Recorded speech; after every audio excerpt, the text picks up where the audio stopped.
I met a man that had spent $10,000. Holy cow. Yes, on one woman over 8 months. So letter writing, would we agree that's the biggest scam in terms of the industry? My research shows it's over $1 billion a year. Wow. The mail order bride, the marriage agency industry in the Ukraine and Russia.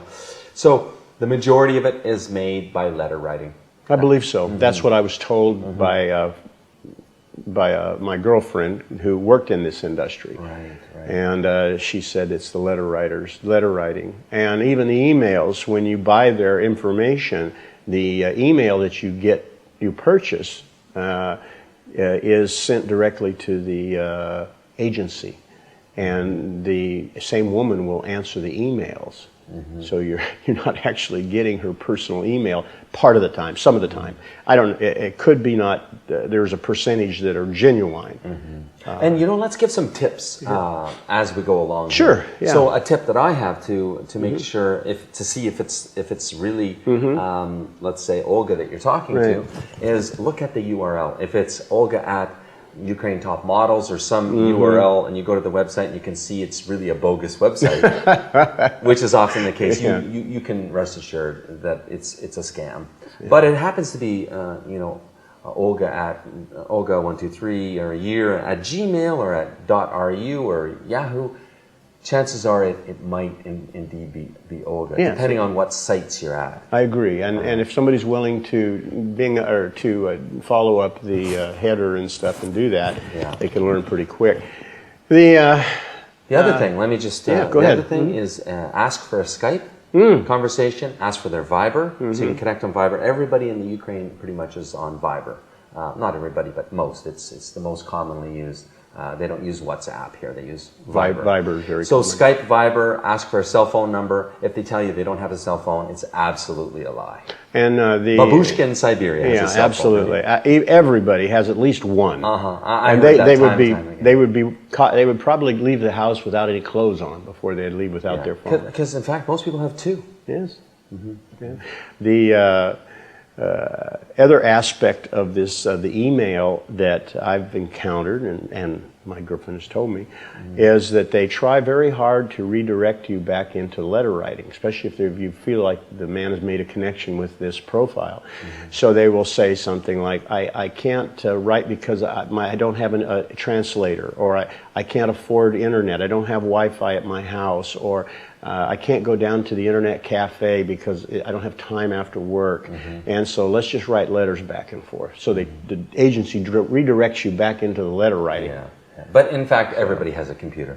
Maybe not a laptop, but they'll have an older desktop. Almost everybody. And if they don't, they've got a phone that has internet everywhere in the whole country. You've got Wi-Fi. So they can answer the letters, your email, right directly on their smartphone. They've got cheap smartphone brands in Russia. They don't have a lot of them iPhones or Samsungs unless they have a bit of money, but there's cheap brands. Well, they all have smartphones. They all can answer their emails. So most, I'd say 95% have smartphones. Okay. What other big scams are there from, let's say, the ladies that are maybe private practice?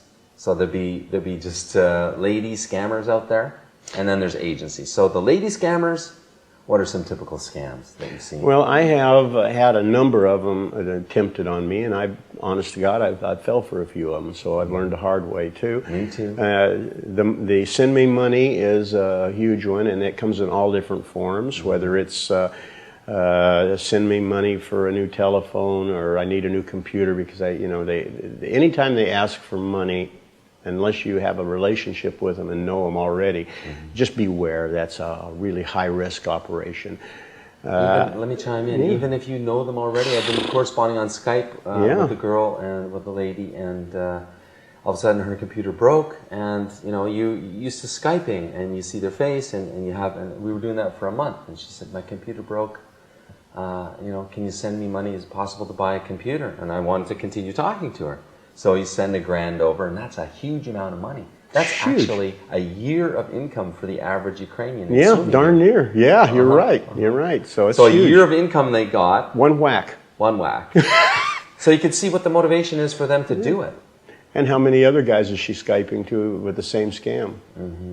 You know, you don't know until you've actually done a face-to-face and have a relationship. When you have not met them yet, you don't know how many other men they're saying the same things to, and they're working the same tugging on the same heartstrings. It's an emotional thing when a guy gets involved like that. That's the worst. And I mean, it hurts. what are some of the one we were talking off camera, some of the other heartstring ones? Send me money for? Yeah, I had one that I thought I had built a relationship with. It sounded really great. I mean, you know, we hooked up, I thought. Well, lo and behold, her mother had a car accident and was in the hospital with emergency surgery, and she needed X amount of dollars immediately, because the surgeon wanted a deposit up front before he would even begin the operation, and she was on life support. I mean, it went on. Man, I mean, it just was it was a really good script. I mean, it just tore my guts out reading this because it sounded so real and genuine. Right. And honestly, I bit. Well, it was like, oh, but my humanity just rose up, and I just wanted to help. And so I sent $300 or $400, whatever it was. Last letter I ever got from her. Never How heard long from have him you again. been talking to her? Corresponding? By letter? A couple of months. And letter, no Skype, no... No, just letters. Off of agency. Off of an agency? Off agency. The girl was from an agency? I originally met her on an agency, and eventually got her private information, and we continued the communication and sent pictures back and forth. So she was straight away from the agency, broke the rules, and gave you her personal contact information? I bought her personal contact information from the agent. Well, that's how you usually do it. You end up buying it or paying enough money for the letters and stuff that you can get it. And then you have a one-to-one, supposedly, communication. And we sent letters back and forth, pictures. I mean, it seemed real to you. The pictures were absolutely real. I mean, showed her in a garden and everything else, going to church. So wholesome. I mean, it was so wholesome. And Such a good girl. Oh, my God. Her mama's in the hospital. What are you going to do? You got to send some money, help mama. What about child is sick? Oh, yes. Many different ways. All kinds of things I've heard of. I haven't personally experienced things like send money for, I need to work on my visa to come see you. Yes. Send me money for a plane ticket. No, you would never want to do that. You'd buy the plane ticket before you'd ever send money. You basically don't want to send money for anything. Bottom line There's so many heartstrings. Flowers. Flowers. Through an agency, you can buy flowers, and then there's all kinds of scams, from anywhere from plastic flowers to real flowers and a photo, and then they give the flowers back to the flower shop, and the flower shop refunds all the money except for a few grivna. And so you think they got the flowers, and they charge you $100 for the flowers. Yeah, they're not cheap. I mean, you charge you a bouquet of roses, and they may charge you $100 US for it. But you can buy that bouquet of roses for here in Ukraine, anywhere, in any flower shop, for $10 tops. You know, and they make a ton of money on flowers and other gifts as well. Candy, they want to sell you boxes of candy to give to gifts. Well, I agree it takes a little bit of time for them to go and produce the product and stuff, but 10 to 20 times the cost in Ukraine for what they charge you. Exactly. It's huge. Huge amount of money there. There's a lot of, through agencies, when you come to Ukraine and meet the girl, there's a lot of how you say, where they tag on the price. Lots of stuff. Lots of Introduction fees.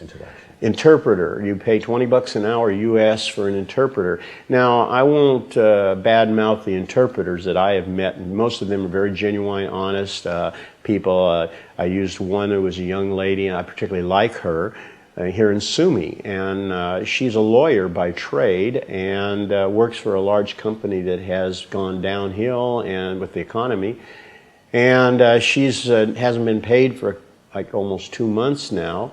And she works in the legal department, and she does interpreting on the side to make a few extra dollars. Well, the $20 an hour that you pay the interpreter is not the interpreter you're paying. The interpreter gets $5 an hour probably at the most, and the agency keeps the other $15 an hour. Which that's part of it. Fair enough. It's business. It's business. I never complain about that because that's me too. It's that's the cost of doing business. Markups. Everybody has markups. Yeah. But it's the other things like you had a limo experience. Oh I think. yeah, terrible limo experience. And I that's said call a taxi.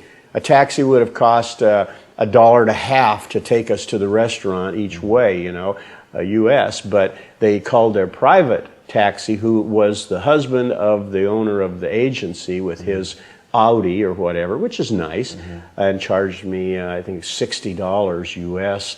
to take me back and forth. Instead of $1.50. Instead of a $3 round trip, it was a $60 round trip, which I didn't know until I got back. Yeah. And so that's not exactly fair. It's business. not. It's and they don't tell you ahead of time. Yeah. You have to ask a lot of questions. Things like that. Yeah. What about apartments? They'll rent you an apartment. They certainly will. And they'll charge double the apartment rate. I've never fallen for agencies. that, so I think you're probably right. They're going to charge a surcharge on that.